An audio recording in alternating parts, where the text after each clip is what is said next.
നന്മ മാത്രമേ, നന്മ മാത്രമേ, നന്മയല്ലാതൊന്നുമേ നീ ചെയ്യുകയില്ല. എന്തു ഭാവിച്ചെന്നാലും എന്തു സഹിച്ചെന്നാലും എല്ലാം യേശുവേ നന്മയ്ക്കായിട്ടല്ലോ. നീ മാത്രമേ, നീ മാത്രമേ, നീ മാത്രമേ എൻ ആത്മസഖി, എൻ്റെ യേശുവേ, എൻ്റെ ജീവനെ, എൻ്റെ ആശയേ, നീ ഒന്നു മാത്രമേ.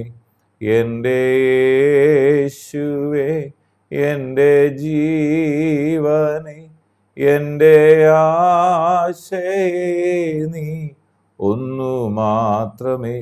നന്മ മാത്രമേ, നന്മ മാത്രമേ, നന്മയല്ലാതൊന്നുമേ നീ ചെയ്യുകയില്ല. എന്തു ഭാവിച്ചെന്നാലും എന്തു സഹിച്ചെന്നാലും എല്ലാം യേശുവേ നന്മയ്ക്കായിട്ടല്ലോ. നീ മാത്രമേ, നീ മാത്രമേ, നീ മാത്രമേ എൻ ആത്മസഖി, എൻ്റെ യേശുവേ, എൻ്റെ ജീവനെ, എൻ്റെ ആശയേ, നീ ഒന്നു മാത്രമേ. വീണ്ടും വരുന്ന യേശു ക്രിസ്തുവിൻ നാമത്തിലുള്ള സ്നേഹവന്ദനങ്ങളെ എല്ലാ പ്രിയപ്പെട്ടവരെയും ഈ സമയത്ത് അറിയിക്കുന്നു.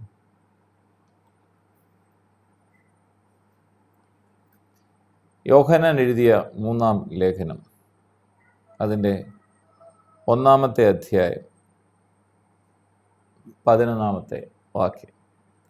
പ്രിയനെ, നന്മ അല്ലാതെ തിന്മ അനുകരിക്കരുത്. നന്മ ചെയ്യുന്നവൻ ദൈവത്തിൽ നിന്നുള്ളവൻ, തിന്മ ചെയ്യുന്നവൻ ദൈവത്തെ കണ്ടിട്ടില്ല. നന്മ മാത്രം ചെയ്യാൻ അറിയുന്ന ഒരു കർത്താവാണ് നമുക്കുള്ളത്. ദൈവം നന്മ മാത്രമേ ചെയ്യത്തുള്ളൂ. എന്നാൽ ലോകം നമുക്ക് തരുന്ന എന്താണ്? ദോഷം മാത്രമാണ്.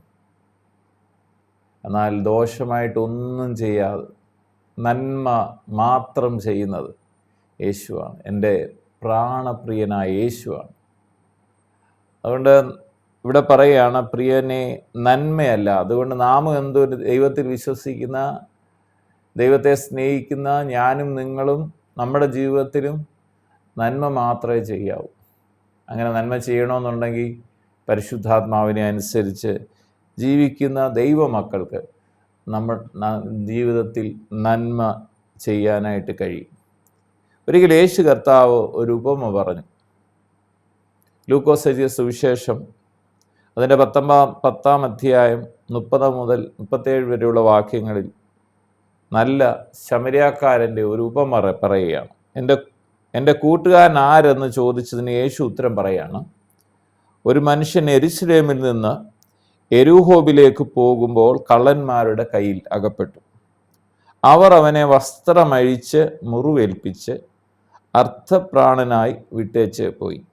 ആ വഴിയായി യാദൃച്ഛയാ ഒരു പുരോഹിതൻ വന്ന് അവനെ കണ്ടിട്ട് വഴി മാറി കടന്നുപോയി. അങ്ങനെ തന്നെ ഒരു ലേവ്യനും ആ സ്ഥലത്തെത്തി അവനെ കണ്ടിട്ട് മാറി കടന്നുപോയി.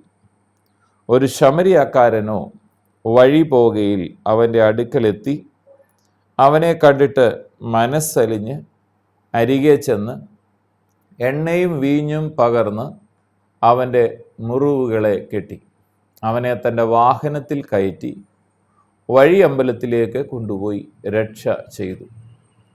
പിറ്റേന്നാൾ അവൻ പുറപ്പെടുമ്പോൾ 2 വെള്ളിക്കാശ് എടുത്ത് വഴിയമ്പലക്കാരന് കൊടുത്തു. ഇവനെ രക്ഷ ചെയ്യണം.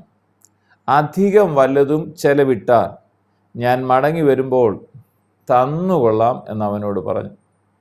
കള്ളന്മാരുടെ കയ്യിൽ അകപ്പെട്ടവൻ ഈ മൂവരിൽ ഏവൻ കൂട്ടുകാരനായി തീർന്നു എന്ന് തോന്നുന്നു. അവനോട് കരുണ കാണിച്ചവൻ എന്ന് അവൻ പറഞ്ഞു.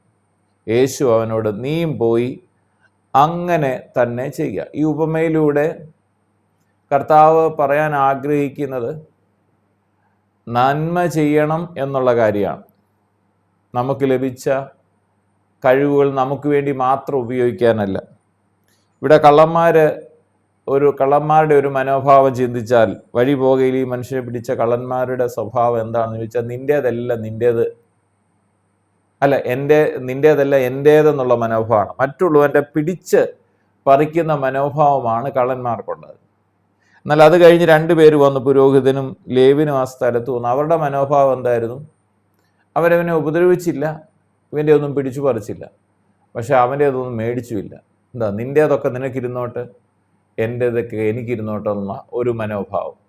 ഇതുമല്ല ദൈവം ആഗ്രഹിക്കുന്നത്. ശമരിയാക്കാരനായ മനുഷ്യൻ വന്നപ്പോൾ അദ്ദേഹം ചെയ്ത കാര്യമാണ്. അദ്ദേഹം എന്താണ് ചെയ്തത്? തനിക്കുള്ളതെല്ലാം മറ്റുള്ളവന് കൊടുക്കാൻ തയ്യാറായി. എനിക്കുള്ളതെല്ലാം നിനക്ക്. നാം ഒരു ദൈവ പൈതലായി തീരുമ്പോൾ ഇതേ മനോഭാവമാണ് വേണ്ടത്. കള്ളൻ്റെ മനോഭാവം പോലെ മറ്റുള്ളവരുടെ പിടിച്ചു പറിക്കുക, നിൻ്റേതൊക്കെ എൻ്റേതെന്നുള്ള മനോഭാവമല്ല. പുരോഹിതന്മാരുടെയും ലേവ്യൻ്റെയും മനോഭാവമല്ല, എൻ്റേതൊക്കെ എനിക്ക്, നിൻ്റേതൊക്കെ നിനക്ക്, ഞാൻ നിന്നെ ഉപദ്രവിക്കാൻ വരുന്നില്ല. അതുമാത്രമല്ല, നമ്മുടെ മനോഭാവം, ഒരു ദൈവത്തിൻ്റെ മനോഭാവം എങ്ങനെയായിരിക്കണം? അതാണ് കർത്താവ് പറയുന്നത്. ശമരിയാക്കാരൻ തനിക്കുള്ളതൊക്കെ മറ്റുള്ളവന് കൊടുക്കാൻ തയ്യാറാകുന്നു, എനിക്കുള്ളതെല്ലാം നിനക്ക്. ഇങ്ങനെയുള്ളൊരു മനോഭാവത്തോടുകൂടെ എന്ന് പറഞ്ഞാൽ നന്മ ചെയ്യുന്നൊരു വ്യക്തിയായി ഈ ഭൂമിയിൽ ജീവിക്കാനാണ് ദൈവം എന്നെയും കുറിച്ചും നിങ്ങളെക്കുറിച്ചും ആഗ്രഹിക്കുന്നത്. നന്മ ചെയ്യണം, നന്മ ചെയ്യുന്ന മടുത്തു പോകരുത്. അപ്പോൾ ഇവിടെ പറയുകയാണ്, പ്രിയനെ, നന്മയല്ലാതെ തിന്മ അനുകരിക്കാനേ പാടില്ല. എന്നിട്ട് പറയാം, നന്മ ചെയ്യുന്ന ആൾക്കാർ എവിടെ നിന്നുള്ളവരാ?